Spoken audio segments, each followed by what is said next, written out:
Assalamualaikum warahmatullahi wabarakatuh. Sebelum kita memulai mata pelajaran pada pagi hari ini, alangkah baiknya kita berdoa terlebih dahulu agar ilmu yang kita dapat bermanfaat. Sebelum melanjut ke materi, Ibu akan membacakan kompetensi dasar dan tujuan pembelajaran terlebih dahulu. Untuk kompetensi dasar 3.3 yaitu menganalisis keunggulan dan keterbatasan ruang dalam permintaan dan penawaran serta teknologi dan pengaruhnya terhadap interaksi antar ruang bagi kegiatan ekonomi, sosial, dan budaya di Indonesia dan negara-negara ASEAN. Untuk tujuan pembelajaran, siswa dapat menjelaskan perdagangan antar daerah atau antar pulau. Siswa dapat menguraikan perdagangan antar negara. Baik, di sini Ibu akan menjelaskan materi perdagangan antar daerah atau antar pulau dan perdagangan internasional. Untuk materi yang pertama yaitu pengertian perdagangan dan perdagangan antar pulau. Pengertian perdagangan itu sendiri merupakan kegiatan tukar-menukar barang atau jasa berdasarkan kesepakatan bersama tanpa unsur pemaksaan. Untuk pengertian perdagangan antar daerah atau antar pulau itu sendiri merupakan perdagangan yang dilakukan oleh penduduk atau lembaga suatu daerah atau pulau dengan penduduk atau lembaga suatu daerah atau pulau lain dalam satu batas wilayah negara atas dasar kesepakatan bersama. Untuk tujuan perdagangan antar pulau dibagi menjadi dua. Yang pertama, memperoleh keuntungan. Keuntungan ini diperoleh dari selisih antara harga beli dengan harga jual. Jika barang diproduksi sendiri, maka keuntungan diperoleh dari selisih antara harga jual dan biaya produksi. Yang kedua, memperluas jangkauan pasar. Perdagangan sampai keluar daerah atau antar pulau dapat memperluas jangkauan pasar.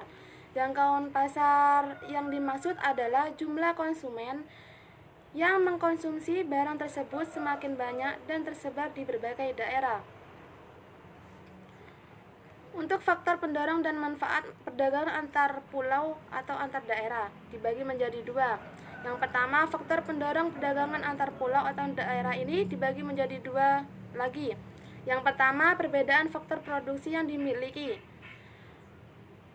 Faktor pendorong perdagangan antar daerah ini antara lain perbedaan faktor produksi yang dimiliki, terutama faktor produksi alam.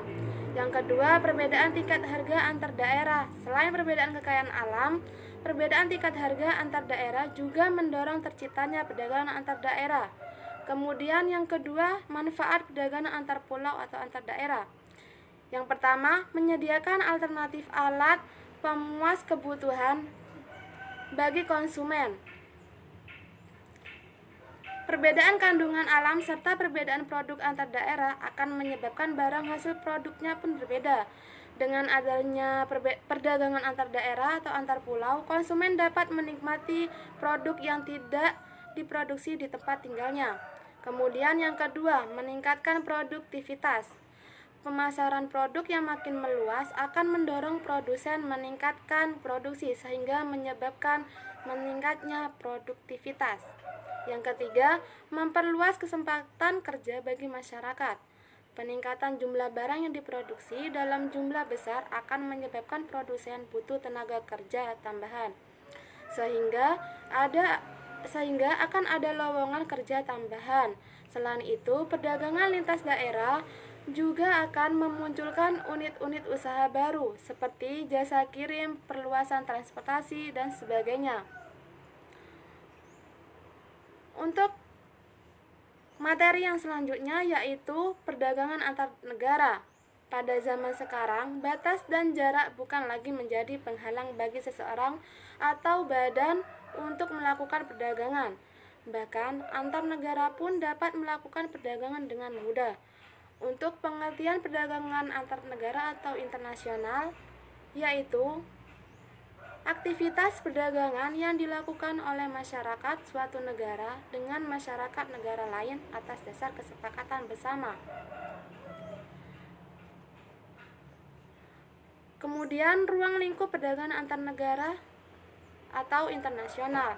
dibagi menjadi 5. Yang pertama, perpindahan barang dan jasa dari suatu negara ke negara yang lain. Yang kedua, perpindahan modal melalui investasi asing dari luar negeri ke dalam negeri. Yang ketiga, perpindahan tenaga kerja dari suatu negara ke negara lain. Yang keempat, perpindahan teknologi dengan mendirikan pabrik-pabrik di negara lain. Yang kelima, penyampaian informasi tentang kepastian adanya bahan baku dan pangsa pasar. Untuk aktivitas perdagangan antar negara ini dibagi menjadi 2. Yang pertama ada ekspor. Ekspor ini merupakan kegiatan menjual barang atau produk ke luar negeri. Ekspor dilakukan oleh seseorang atau badan.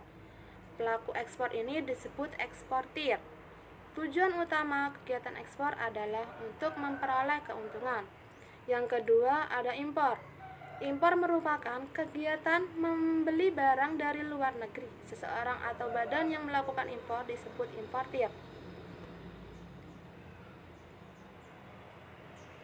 Untuk yang selanjutnya, kebijakan pemerintah untuk mendorong ekspor dibagi menjadi 4. Yang pertama, memberi kemudahan kepada produsen barang ekspor. Kebijakan yang mendukung peningkatan ekspor antara lain berupa kemudahan mengurus perizinan serta memberikan fasilitas kepada produsen barang ekspor.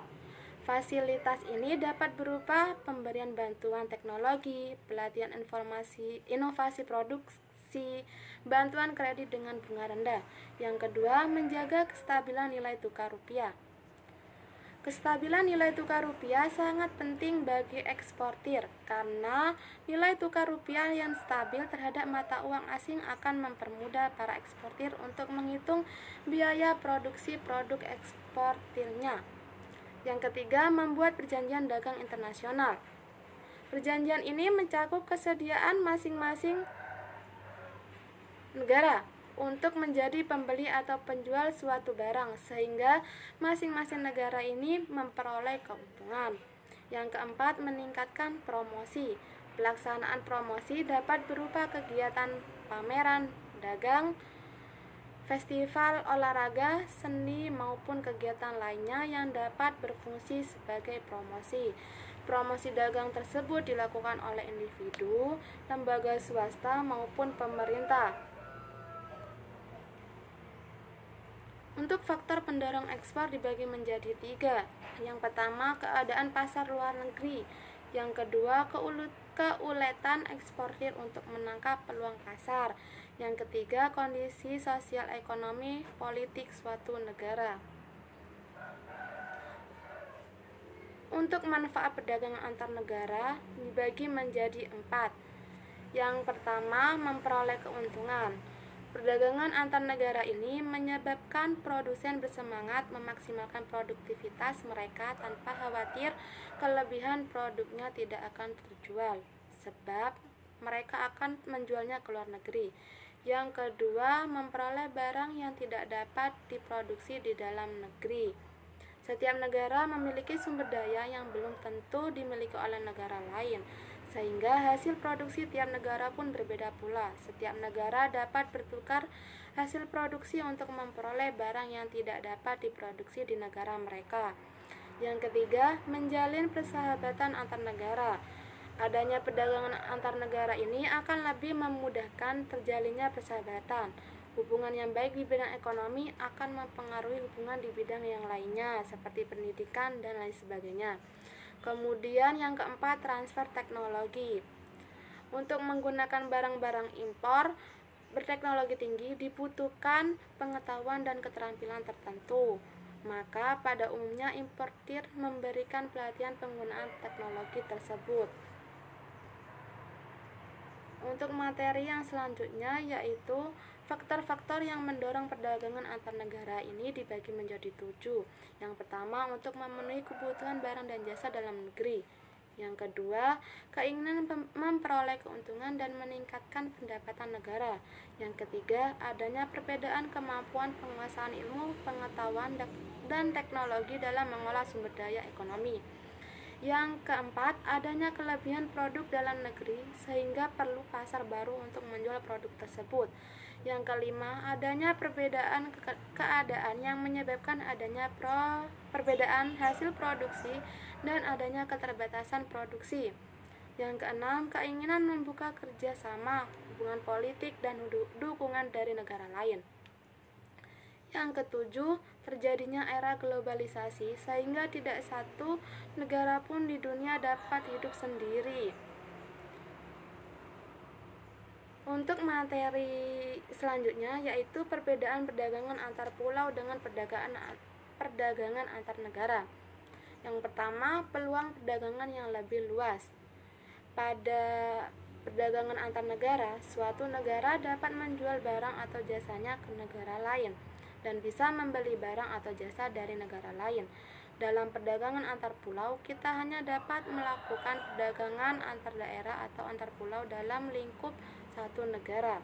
Yang kedua, adanya kedaulatan bangsa. Pada perdagangan antar negara, bangsa-bangsa dapat mengatur aliran barang atau jasa, tenaga kerja, dan keuangan. Negara-negara menunjukkan kedaulatannya di sini. Sementara di perdagangan domestik, aliran perdagangan berjalan secara bebas tanpa regulasi yang berarti dari negara. Yang ketiga, penggunaan kurs tukar. Dalam melakukan perdagangan antar negara, negara-negara menggunakan kurs tukar yang berbeda-beda. Ini berbeda dengan perdagangan domestik yang hanya menggunakan satu kurs tukar. Perdagangan antar negara juga membutuhkan sistem keuangan antar negara yang dapat memastikan kelancaran aliran mata uang ini. Sekian materi yang dapat Ibu sampaikan pada pagi hari ini. Jika ada yang kurang paham bisa ditanyakan. Terima kasih. Wassalamualaikum warahmatullahi wabarakatuh.